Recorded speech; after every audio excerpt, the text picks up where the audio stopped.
All right, so the steady cardio, completely different from Disney December. Disney December was to try to teach you to to have better thought, to learn to go from let's say a beta to alpha thought pattern, to come from a state where you're 3 notches too high, right, constantly, and bring yourself down there, bring your state, right? It's really about controlling your state. The steady cardio, this one is going to be to confront your state. So what I want out of the steady cardio is simple. I want you to go at quit -1. What do I mean by that? That's going to be different for everybody. But for example, me, I was testing that a few weeks on elliptical, right? And I'm starting to crank the thing and pushing as hard as I can, and I noticed something.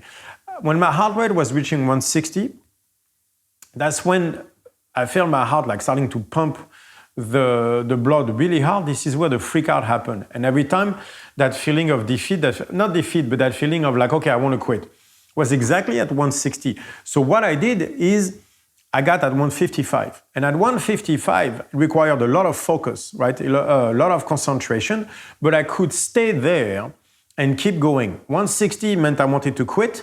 Below that was a little bit more boring. But if I was at 155, that's where my concentration was at the highest. If you've seen the podcast on the brainwave, please go do that.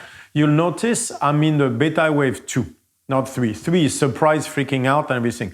Beta 2 is deep calculation. So what I want you to do is to be in a high state of concentration, right, during your cardio. That means you focus on your breathing, you focus on where your feet are hitting. It's like you're calculating the end game on a chess match.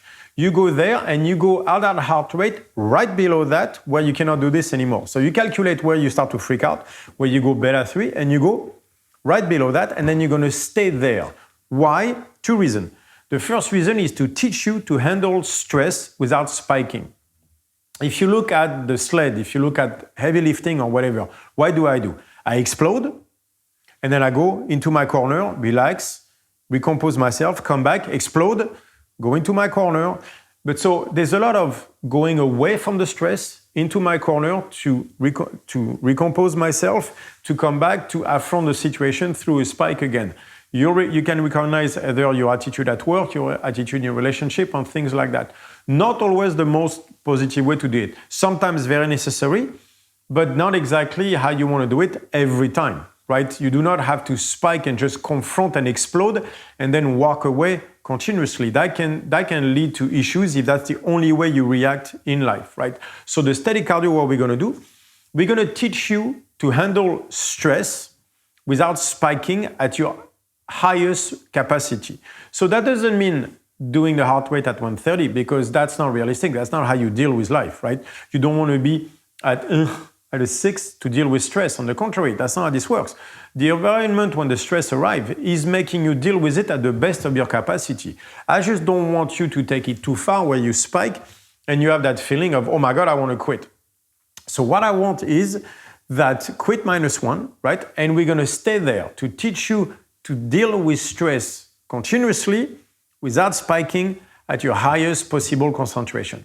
That's going to be the key to the steady cardio. So for me, it's 155 for like 30 minutes, paying attention to my breathing and the proper grip. That's what has worked the best for me.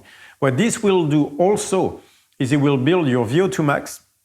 That will be instrumental toward anxiety, depending on the type of anxiety, but that's another podcast, right? And teach you how to use that lactate without going through the threshold, without spiking it to the point where you're just freaking out as a survival mechanism. That is a state. What I'm asking you for the steady cardio is to find that state, like that beta 2, like high capacity without spiking, and learning to stay through it as long as you can so that you can learn to use that particular state to lead with problems. That state will help you with anxiety tremendously, because sometimes spiking is required, sometimes not spiking is required. And you're going to need to learn both. This is a very, very useful tool, and that's why we're using the Steady Cardio 4.